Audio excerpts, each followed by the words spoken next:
These past 8 weeks, I've had the pleasure of working under the guidance of Dr. Gloria Latson-Billings, and today I present to you my project titled Standing Against the Wind, an exploration of strength and resilience in the 21st century Black female protagonists in young adult literature. A mouthful. So, starting my teacher education program, I found that there was a really strong emphasis on integrating young adult literature into the curriculum as a way of diversifying the text and moving away from purely canonical works, but also just providing a different way of getting the standards across. And so, as we looked at the different texts, I often found myself saying, well, where am I? And where's the Black girl in these texts? So we talk about urban lit, we talk about street lit, but these focused a lot on boys. And so I wanted to look more into the texts that did feature Black girls and see what that really looked like. More specifically, I wanted to know in what ways tenets of strength and resilience manifested in these 21st century texts. So what is the literary identity of Black girls of today? And also, I wanted to know to what extent do the texts that do feature Black girls in them, to what extent does it show a different variety of identities or what the Black female could be? So are we putting her into a stereotypical box and saying this is what she is across all lines, or are we showing that there are a number of different experiences, lifestyles, thought processes, characteristics that are essential to her identity?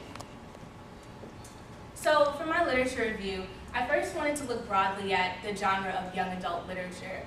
And YA Lit it's an acronym for it. It came about in 1942, and it was intended to normalize and help troubleshoot adolescent experiences and just some of the different things that go on during that intermediary period.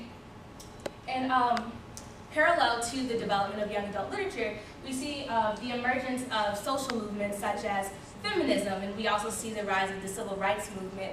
And so with these groups that are fighting for equality and social justice, we also see them asking for representation within the literary realm. And so we have the emergence of a subgenre within YA literature being multicultural literature. And so within that, as posited by Dr. Rudine Sims Bishop, we have the idea of cultural consciousness. And this is looking at multicultural text and really saying, well, are these authentic, be it in terms of language, culture, customs, and different things of that nature. And finally, because I wanted to look at, I wanted to analyze actual young adult literature, I wanted to use literary criticism. But as I started looking at it, I noticed it was very Eurocentric, and it didn't really speak to the identity of the Black girl. And so I decided to ground my work in Black feminist theory. And there's been an evolution of Black feminist thought and Black literary criticism, but I decided to go with an early model of it, which focuses on the idea of Black women's literature being written by Black women, just to kind of get a sense of authenticity. So for my methods, first I did a survey of literature, and I set distinct parameters for the text that I wanted to use. The text had to be written in the 21st century, they had to be situated within a contemporary standpoint, and finally, they had to be authored by Black women. Next, within this text, with the help of the CCBC, or the Children's Cooperative Book Center, I pulled together about 50 books that fit this parameter, and I read 10 of them within the 8 weeks of my program. And from those 10 books, I then identified themes that were prevalent that showed different manifestations of strength and resilience. And finally, from those 10 books and the themes that I pulled out, I then did a critical analysis of the text for identity affirmation and also diversity of identity of the protagonists within the different books. So here I just have a chart.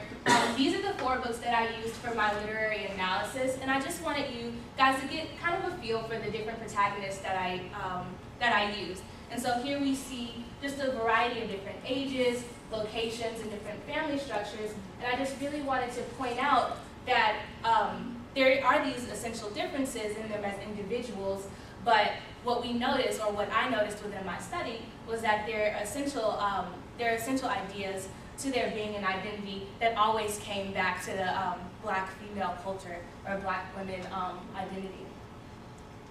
And so the 4 themes that I then pulled out or teased out of the text were fighting expectations and choice of life path. So how does the girl navigate her identity in the intersection of race and gender, and how does she create a path that's her own? Next was speaking out. So how does she own herself, or how does she speak against adversities or things that she may fight that may come against her? Next, accepting and embracing oneself. So the idea of a Black woman's consciousness. So navigating these different intersecting identities, but also learning to keep a part of oneself for oneself and how to hold your own peace. And finally, the importance of the mother-daughter relationship and how it's really integral. Excuse me. It's really integral, that connection between the mother and daughter being a part of this unique identity and having that person to guide you into womanhood and your emerging identity. And so, from the books that I read and the literary analysis, which I didn't get to show you guys, I found that there is in fact a diverse range of Black girl identities in young adult literature and text. It's more so rather the prevalence of these texts in the classroom, or how readily available are they to us into the adolescents today. Next, I found that the texts are culturally conscious, although they're different in the way that they're culturally conscious. So all of the texts may not be written in vernacular, but you see different ideas of the African American culture that come out, be it different customs that are written, be it where the location or where it takes place. So they were all very culturally conscious without being stereotypical of what it means to be African American, and more specifically an African American woman. And finally, while there were some instances in the book in which strength was portrayed in terms of masculinity, it wasn't the case for all the text. And this was really important for me because today we have this idea that in order to be strong, you have to be tough, or you have to be ready to fight, and that's not necessarily the case for the protagonists in the text that I looked at. They were strong within themselves and coming into their own, be it how they handled themselves in tough situations, or also just their ability to speak out, or again, going back to my themes, how they accepted themselves, or how they reached out to their mothers as they went through this stage of adolescence.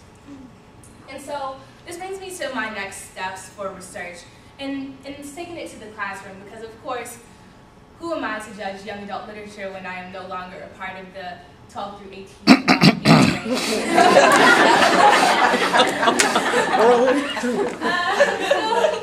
I asked, in what ways, if any, are these texts being integrated into the school curriculum? So for the teachers who are out there, are they using these texts at all? And if they are they even focusing on this identity and what it means, not only in the classroom, but in society as a whole, with just growing as individuals and adolescents? And then, yeah, I told you my focus.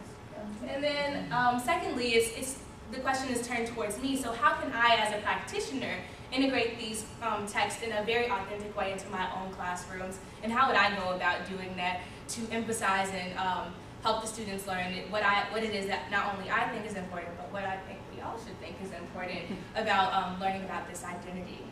And so I guess I just open up the floor for questions and discussions, and thank you for listening.